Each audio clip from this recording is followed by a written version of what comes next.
This is Jillian Hartley at Arkansas Northeastern College. Today I am interviewing Revis Edmonds from the Arkansas Department of Parks, Heritage, and Tourism. And this is Arkansas Northeastern College's Cold War Narratives, and today we are going to be talking about Cold War experiences. So, Revis, welcome. So great to have you here today. Would you tell me a little bit about yourself? When and where were you born? Well, I was born April 25th, 1960 in Shreveport, Louisiana. Back at that time, though, my family lived on the Bossier City side of the Red River. At that time, Bossier didn't have a hospital. But we lived in the shadow of Barksdale Air Force Base. My father was, at that point in time, he had been was a Navy veteran, had been a police officer, and at the time of my birth, he was a small businessman. He actually owned a service station that was right in front of the west gate of Barksdale, the main gate. And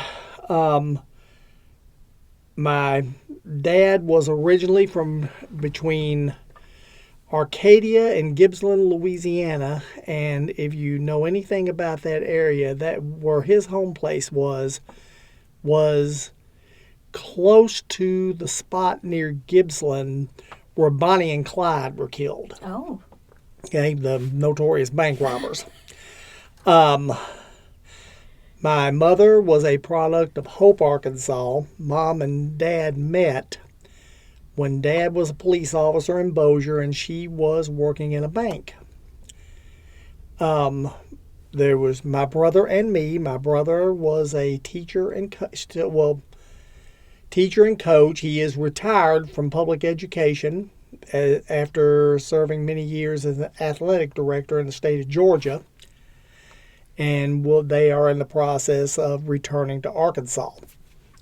So, get my baby brother back after 35 years. Oh, wow. I attended school in Hope. I'm a 1978 graduate of Hope High School. Go Bobcats. And I started my undergraduate work at Central Baptist College in Conway, transferred to the University of Central Arkansas, where I earned a bachelor's degree in history and political science, a master's degree in history. I was in small private business for a time and then went into education. I was in public education in both Arkansas and Louisiana for 22 years. I have earned a second master's degree in Heritage Studies from Arkansas State University, and my PhD, like you, from ASU. You know, we've been through that regimen. Yes. And I married my college sweetheart, Nina, who was from Jonesboro, but we met in Conway. She teaches family and consumer sciences at Annie Junior High in Jonesboro. She's beginning her 39th year. Multiple award winner and had several national officers for FCCLA, which back in our day was FHA. Excuse me. And I've since earned a third master's in public history with a museum emphasis from the University of Arkansas Little Rock. Plan to start another this fall in public administration from ASU. I have served at ADPHT, which before was the standalone Department of Arkansas Heritage, since September 2016. Have served several capacities, including museum historian at the Old State House Museum. I was the Governor's Project historian twice for Governor Asa Hutchinson. I am the department research historian for all three divisions, and I am also currently serving as the federal programs historian for the Arkansas Historic Preservation Program with a emphasis on tax credit programs to revitalize National Register historic districts in smaller towns in Arkansas. That's part of what brings me to Blytheville, even though I taught here for 12 years. And we are happy to have you here. You have this amazing educational background. Your father was in the Navy. Mm-hmm. So focusing on like the Cold War Mm-hmm. and the events that happened, would you say it's safe to say you're a child of the Cold War? Absolutely. Okay. Absolutely. I mean, my dad served, I said, in the Navy. He was in the Navy from 52 to 55. He did his basic training at San Diego Naval Air Station. And he and his longtime best friend from the days they were growing up in Homer, Louisiana, not Homer, but Homer, Louisiana. They both enlisted together. They went through training together and then served on separate carriers that went out of San Francisco to on patrol in the South China Sea during the Korean War. They were both members of the flight crews during the war. Wow. So, when looking at the Cold War, you know, some of the things that we're at a period now where we can kind of look back and assess some of the consequences, looking at the legacy of the Cold War. And so, when you think of early childhood memories, is there any particular memory from the earliest memory that you might have of the Cold War you can share? Really, there's two of them. One was just based on a conversation with my dad, and the other viewing actual events on television. Probably when I was about maybe 7, maybe. And I kept hearing, you know, this is a Cold War event on the Huntley-Brinkley report on NBC News. And good night, Chet. Good night, Dave. I turned around and asked Dad because we were still, kids of my age, we were still raised. And we had that persona, you know, we won World War II. We whipped the Germans. We whipped the Japanese. Right. You know, kind of like the General Patton statement of, you know, losing a war is hateful to Americans, among other things. And I just asked, out of the blue, asked Dad, well, Dad, who won the Cold War? Well, son, it's not that simple. And he sought to say that all of these various wars, Korea, what we had gone through in Cuba, and at that time in Vietnam, it's all part of the larger struggle against the Soviet Union, in so many words, where you and your brother don't necessarily have to fight something as worldwide and horrendous as World War II. And I hope you're never in the position to where they pick you to go to Vietnam. Of course, it was all over by the time we were that age.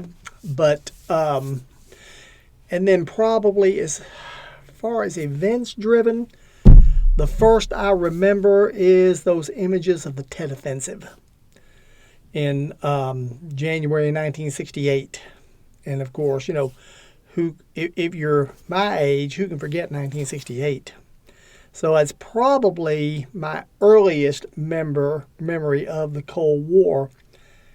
And I think I developed maybe the attitude as I got older, kind of like what Henry Kissinger once voiced, you know, this is just a fact of life. You might as well just get rid of it. Well, I mean, get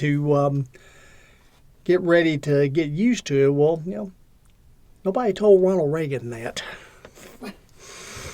Well, and on that note, because, you know, the Tet Offensive associated with the Cold War in the sense that Vietnam is often considered to be a proxy. Right. But when you're growing up, did you have any kind of perceptions about the Soviet Union and, you know, how Russian people were portrayed? What did you think about the Soviet Union as When a child? I was younger, if Ronald Reagan had said, Soviet Union was an evil empire back in 1970, I would have believed it. Because, all you saw, even though, you had news reports that was you really trying to make, let's say, like Leonid Brezhnev, and this nice, jovial Russian, and he gets this big gift of Lincoln Continental from Richard Nixon, and he takes a big joyride around Camp David, But we keep getting reminded when it came down to news events like the 73 Arab-Israeli War, and then even later the Soviet invasion of Afghanistan, that, it was hard to judge the Russian people because it was such a closed society. But we always came back to the knowledge, or at least the belief, hey, this Soviet government, they're still a bunch of bad dudes. I mean, with or without Stalin. Well, and Revis, what about the threat of nuclear war? How did that, because that's something that people who grew up, especially children of the Cold War era, usually have some memories associated with that fear. I know a lot of the really big nuclear fears predated my time as, a young person who started having awareness of the world around them. Now, I was probably maybe 2 or 3 during the Cuban Missile Crisis. And at that time, again, we were living in Bossier City. And if there had been a missile attack, and I saw these maps later, Bossier would have been one of the first places hit by Soviet missiles coming out of Cuba. But, I'm 2, 3 years old. I just wanted to play with my toys. But as far, and to be honest, I don't know if we, at least my generation, or at least the large part of my generation, by the time we got into the 60s and Vietnam was done, and you started having, the negotiations for the nuclear arms control treaties, the SALT treaty under Nixon and Ford, and then Carter tried to negotiate SALT II. Of course, it never could get through the Senate. But the fact that it seemed as though both powers, they had all these vast arsenals of nuclear weapons, and it seemed like they were just doing their dead level best not to have to use them. It became, I think, was less and less of a fear for those I lived around. What we really started fearing was, hey, are we going to have a draft in 1979 and are we going to have to go fight in Iran during the hostage crisis? We were probably more concerned about those kind of events and probably progressively less concerned about the nuclear umbrella. Well, and you've touched upon presidents. You've mentioned Nixon, Ford, Reagan. Is there a particular one, when you think of the Cold War and your experiences growing up, that really stands out to you? Reagan. Okay. And why is that? Well, and there are some who would argue this, but I will maintain for the rest of my life that it was Reagan policies. Yes, you can make the argument that we literally spent the Soviet Union into oblivion, and that's probably true. We were able to absorb it. They couldn't. And Mikhail Gorbachev, the Soviet president, freely admitted that. He was honest about it. But Reagan, and he had spoken on this for years, even before he became president, that he made the only way that either the Soviet Union was going to be held at bay or put on the ash heap of history, as he called it, was to recognize that we had to be militarily more in a state of preparedness than they were. To be honest, at that time, even as good as our intelligence was, we were not 100% certain, or at least the general public, they feared that the Soviet Union was moving ahead of us in intercontinental ballistic missiles and all that. As it turns out, they were never close. But the end result was the same. And some will like to tell you, well, Reagan said, Mr. Gorbachev, tear down this wall. The wall got tore down. Well, there was a little bit of causation there, but it was far more than that. And I believe that Reagan's policy towards the Soviet Union, displaying the highest degree of readiness, but at the same time being willing to negotiate verifiable arms control treaties, which his START treaty and the INF treaty both worked. And probably that, and I believe that it pushed Gorbachev to change his domestic policy, glasnost and perestroika. All of those are combined to basically bring an end to the Soviet threat, bring an end to at least that Cold War. We got another one now, but that's another story. And I maintain to this day that that movement wouldn't have been made on the Soviet side had it not been for Reagan's defense buildup on the other, and his diplomacy on the other hand. They work together. Yeah. Well, and you're speaking too because you have a lot of experience, and you're also a pretty well-known historian, and that definitely shows. So the next question I'm going to ask you is a little bit about the media, because if we look at like the end of World War II versus what happens with the media by the 70s, right? Just your personal opinion. What looking at the 70s and the 80s, what role did the media play in at least influencing American attitudes? I think the media was about as objective as it could have gotten, probably up to maybe the late 70s, probably even the early into about maybe 81, 82. So some might have argued that Walter Cronkite's statement when the Tet Offensive had ended and stated that, all we could hope for was a stalemate. Well, some might say, yes, he was displaying bias. No, he was displaying the obvious. We could sit there and bomb North Vietnam into the Stone Age, and yet the Viet Cong still refused to fight our kind of war, and you couldn't force them to do it. So it was just, and from hindsight, it was something that we shouldn't even have been into in the first place. Let Vietnam should have been China's problem.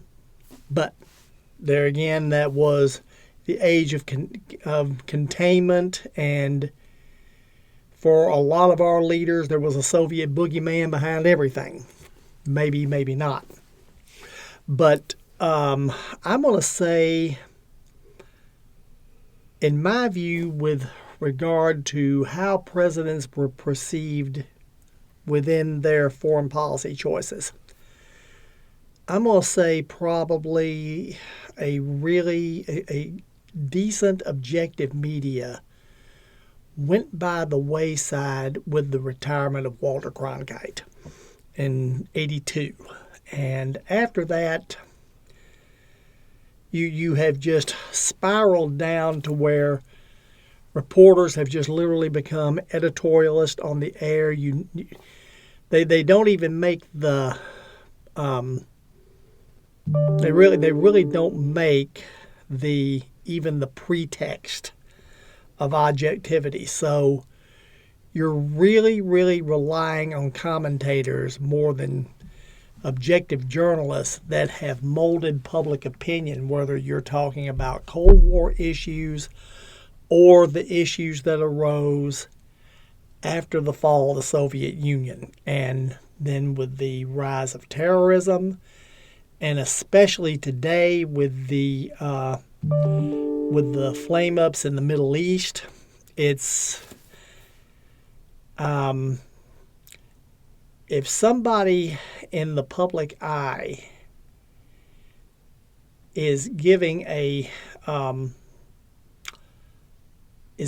objective view of this, I'd like to know who they are. Well, and you touched a little bit upon Vietnam, really because of the era you grew up in. Right. Do you have, as far as the Korean War goes, when looking at it and the containment of communism on the Korean Peninsula, are there any insights? Because it kind of sounds like your dad went into the service around the time that war would have been ending. Dad was an admirer of President Harry Truman, except for his decision to fire General MacArthur. And even though historically, and later on, he even came to this conclusion, yes, President Truman made the right call. But at the same time, he did not feel, and a lot of returning servicemen from Korea felt the same thing.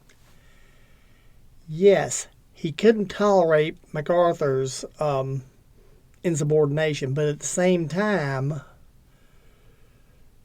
that they felt that containment was a military trek to nowhere, and that those who lost their lives in the main name of containment, just simply returning the borders to where they were in 1950 and preventing a wider war with communist China, had actually made the sacrifices of the troops on that peninsula worthless. And Dad maintained that to the end of his life, and he said that was the only problem he ever had with Harry Truman. Well, thank you for sharing that. And sure. We're going to shift gears a little bit because I do want to talk a little bit about the space race. Yeah. Because you grew up at a time where, yes. You must have been in awe, I'm guessing. But can you just, looking at, the United States and just humanity. Right. Moving upward, do you have any particular memories from your childhood or even after, when you early adulthood? Right. Well, when I was in school and during my time, you didn't have public kindergarten where I was. It was all private. Half a day, and just about 2 blocks from my house, a little place called Collins Wee College Kindergarten. And it was a kindergarten classrooms and, a small little dining area that was built at the back of the Collins home. And I remember when, I believe it was the Gemini 7 space mission. And of course, when you started, in those days, you had wall-to-wall coverage. I mean, when you had a space mission, everything on NBC television was preempted. You didn't watch anything but the space mission. And I remember Miss Collins gathering all of us kids, we're talking about 5 and 6 year old kids, 4, 5, 6 year old kids, in her living room to watch the Gemini 7. Then when you had the Apollo 9 that landed on the moon, my dad, he was a service station owner. This was in Hope, Arkansas. He was a Gulf dealer, Gulf Oil Corporation. Gulf sponsored the NBC telecast of the space missions. And they actually produced a book, and I still have my copy from 1969. We sold them for $1.50 a piece with 8 gallons of gas. Wow. Called We Came in Peace, A History of Man in Space, probably about 100 pages. We donated them to the schools and all that. I still have my copy. And literally 2 things in that realm fascinated me at that time: space travel and jet air travel. And I was not necessarily, a scientific-like guy. I was very technical. I love mechanics. But those were the things that you could take all the other problems in the world, but you're sitting there seeing three guys managing to land on the moon and fulfill the pledge President Kennedy made. And you think, how can any other form of government or system on this earth compare to what Americans have just done in just less than 10 years? And I mean, it was even as a 10-year-old elementary student, it blew my mind. It still does. Even though these missions became much more common, kind of old hat, and it really started getting my interest again during the space shuttle missions. And of course, the next big memory was the Challenger disaster. Mm. And one of the people was, Krista McAuliffe, the teacher in space, I believe from New Hampshire or Vermont, I don't remember which. And President Reagan's words, just really hit home. It was, and now they have slipped the surly bounds of earth to touch the face of God. Mm-hmm. And this is something, I don't know what your faith belief is or anything else, but this kind of phenomenon, and how can you not believe in a higher being? That's me, okay? Yeah. I don't know. I'm not speaking for anyone else. I'm only speaking for myself. Well, and it sounds like you've got to, because, when we look at popular culture reflected a sense of American ideology and right. and the sense that we could go beyond and do a lot. So when looking at like pop culture and looking at things like movies and songs, do you think that a lot of our popular culture, especially in the 70s and 80s, was influenced by the Cold War? And do you have any examples that stand out to you of something oh gosh, yes. Okay. Yeah. Right, yeah. I can think of some. You got, remember the Beatles song, Back in the U.S.S.R. Let me think here. That's a good one. That's a good one, yeah. There was, and again, this was more kind of local from where I grew up. We got a lot of our media in southwest Arkansas. We got Shreveport. And there was a really popular amusement park on the river there in Shreveport called Hamel's Park. It had been a thing for probably at that time 30 years. And they did a commercial, and this was during the time when the SALT II talks was going on, and Carter was trying to get tight with Brezhnev, trying to, break the ice and everything else. And they made a commercial for Hamel's Park featuring the supposed voice of Leonid Brezhnev. And they talk about, I hear about this place called Hamel's Park, and they say you have fun at Hamel's Park. Well, what is this fun? We have no fun in Russia. Hamel's Park, we could use one in Russia. Oh, that is such a wonderful example. And I don't know why that still hangs in my head even years after the park closed. Oh, wow. This was just, because you had so many, I guess you could say, stereotypes of the Russians and the Soviet system. The old thing of, okay, the Soviets can't produce a decent flush toilet. Well, they may not can flush their toilet, but they can sure lob a nuke. So, right. And I see that very same thing being kind of lobbed today at Vladimir Putin. Well, they still are kind of primitive, yeah, but he's managed to grab a chunk of Ukraine. So, still nuclear power. Exactly, yes. Well, and kind of moving into a little bit later in the 80s, of course, when looking at the iconic moments of the Cold War, and especially the end. Right. The Berlin Wall. Mm-hmm. Do you remember where you were when the Berlin Wall fell. When the Berlin Wall fell in 89, I was actually, in 89, I was teaching at Little Rock Central. And I can't really, certainly not the time of day, not like, where were you on 9/11 kind of thing. But yes, all that, I could, go to the library, grab because you had the two separate papers. It was the Gazette and the Democrat.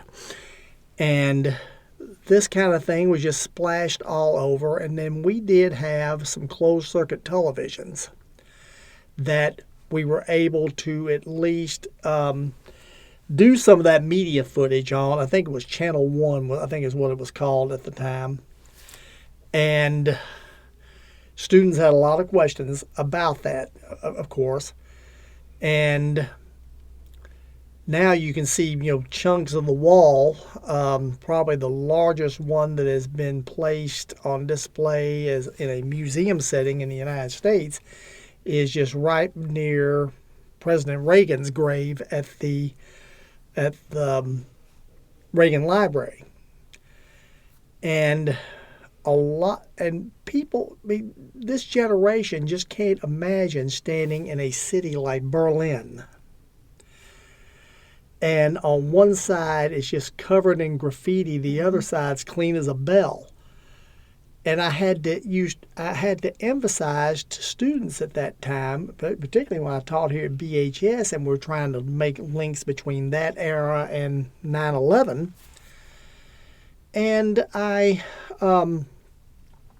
would show some of my photos of when I went to the Reagan Library. I said, look at the clean side of that portion of the wall. That certainly wasn't put there to keep people out. Well, and of course, within a few years, the Soviet Union collapsed. So you're someone who's born during the Cold War. As a child, it influences. So we had a babysitter, housekeeper when my brother and I were little, and this is during the time of the Cuban thing, and supposedly my brother and I fought when we were little, and this lady would call us Castro and Khrushchev. And she would tell Mother, well, Castro and Khrushchev been at it today.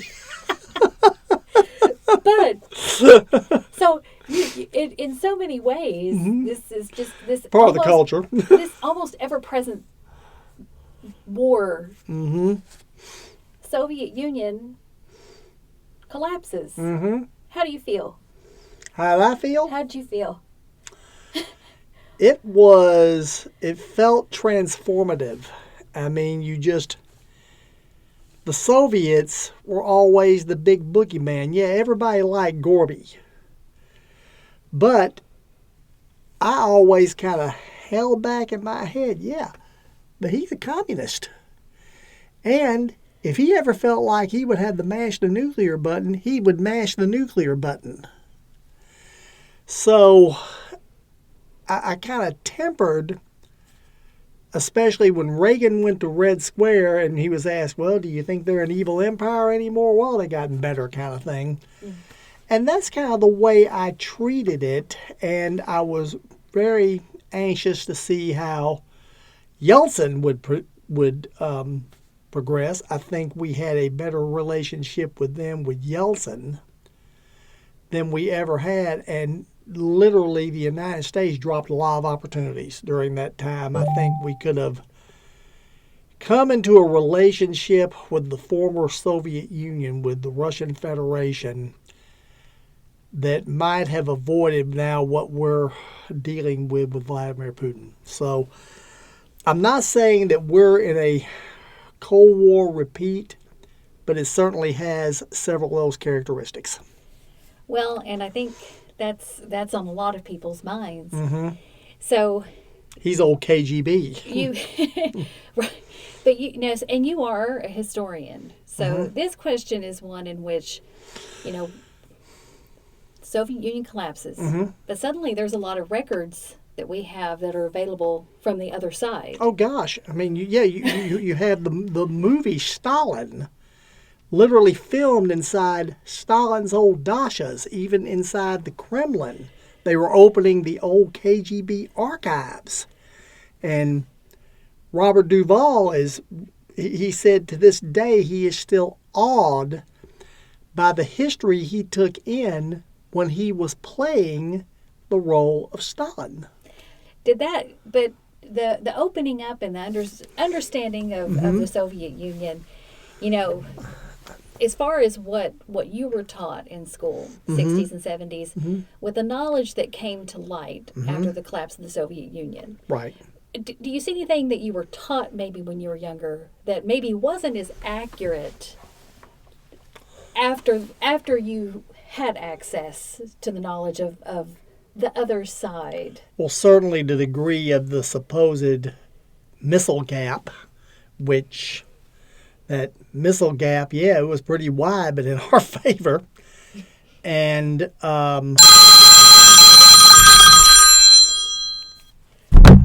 there, sorry. I thought I had it turned off. Hold on. That's okay. I'll edit it out. It's all good. That's good. Okay. It's all good, yeah. Anyway,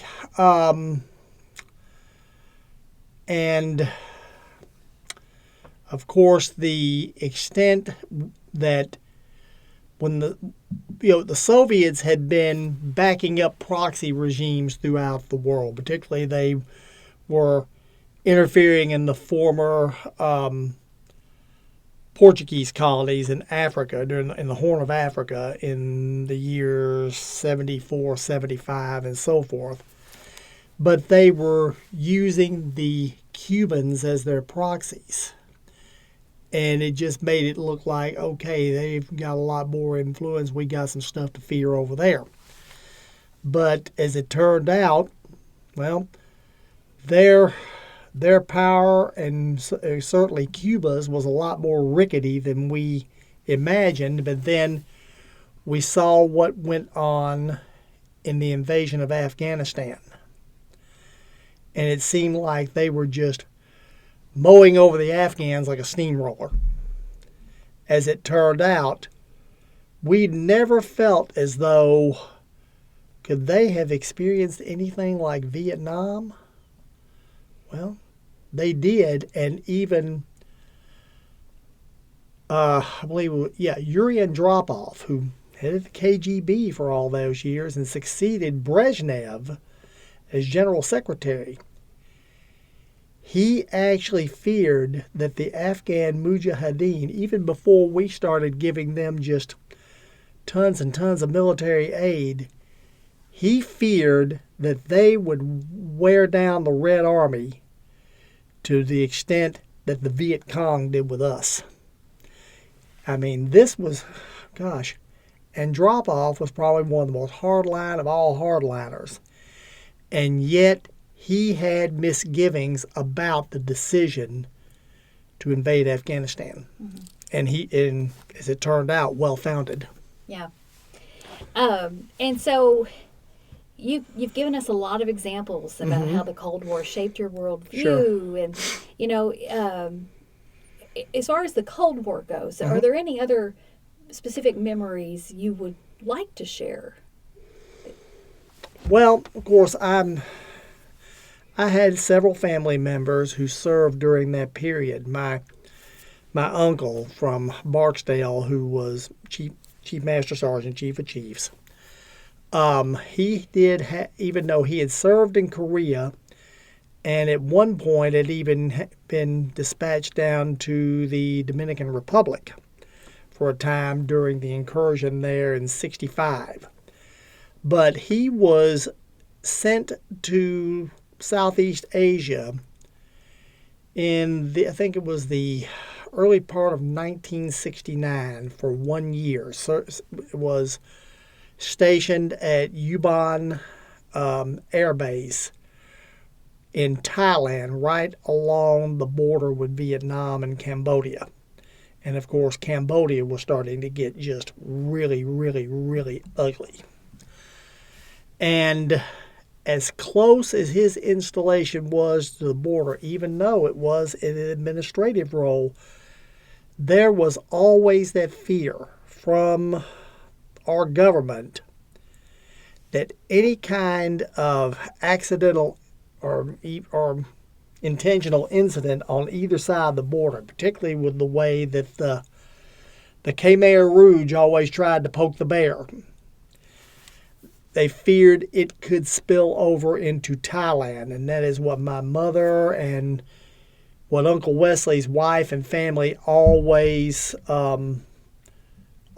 feared. Of course, it didn't come to pass. He was back in Louisiana in early '71.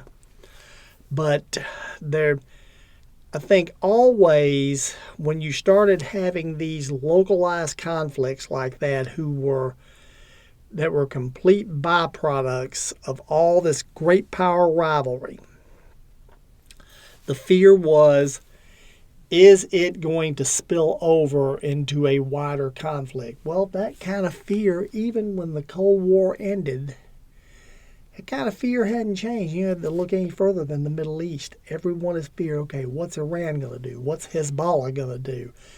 And can the Israelis finally finish off Hamas? Lots of intangibles there. And again, no different than that period from 45 to 91. Well, and you've shared a lot of parallels to things going on today. Right. So here's my final question for you. Sure. When talking to younger people, Mm-hmm.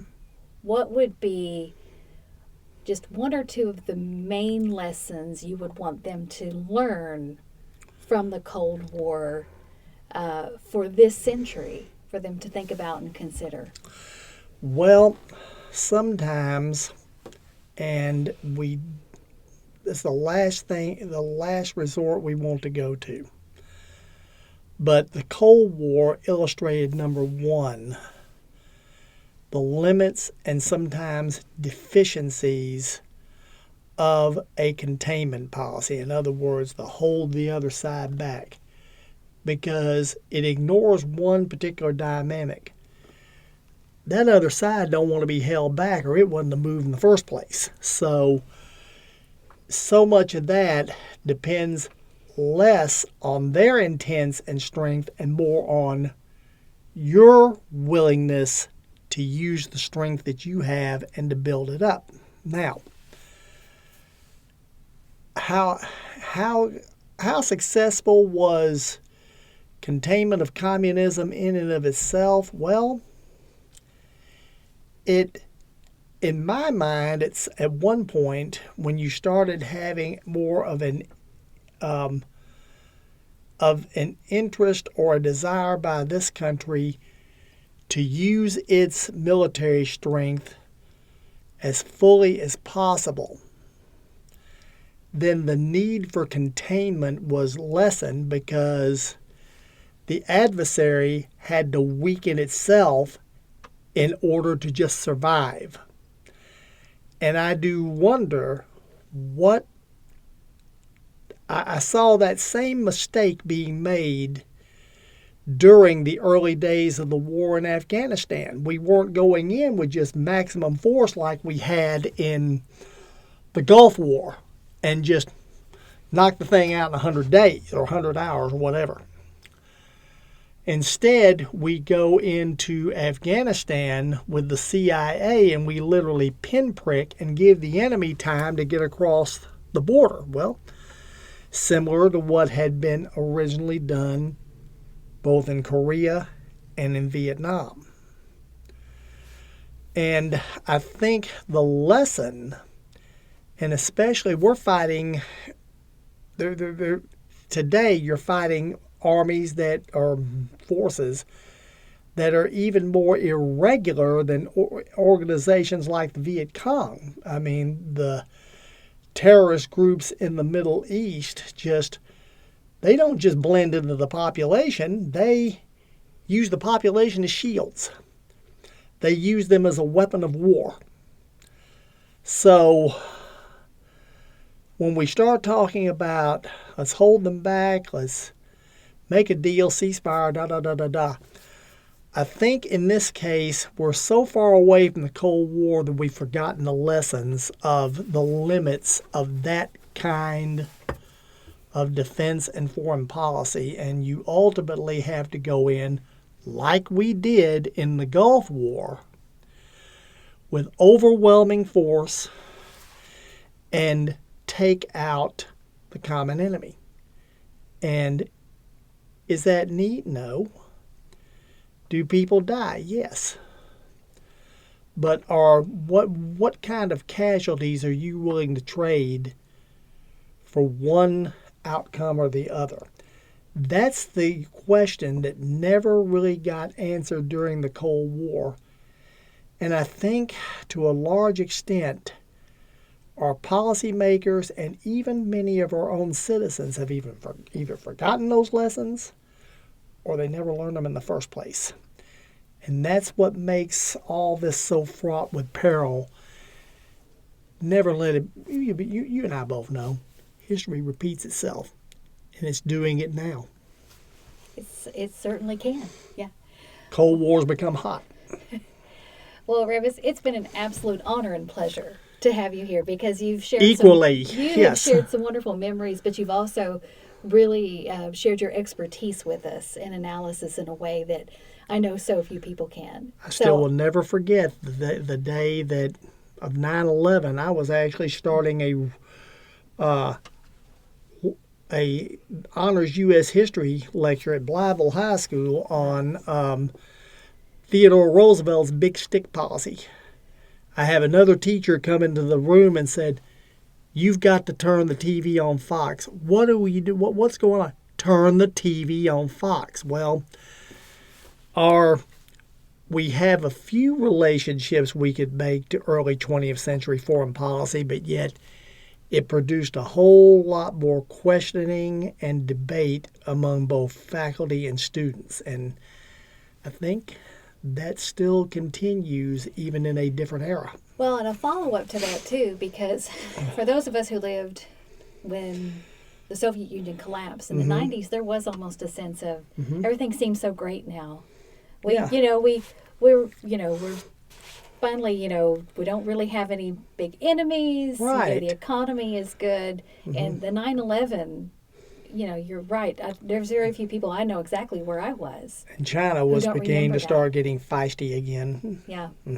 Well, thank you so much for your time. Sure. I've had a blast. Awesome.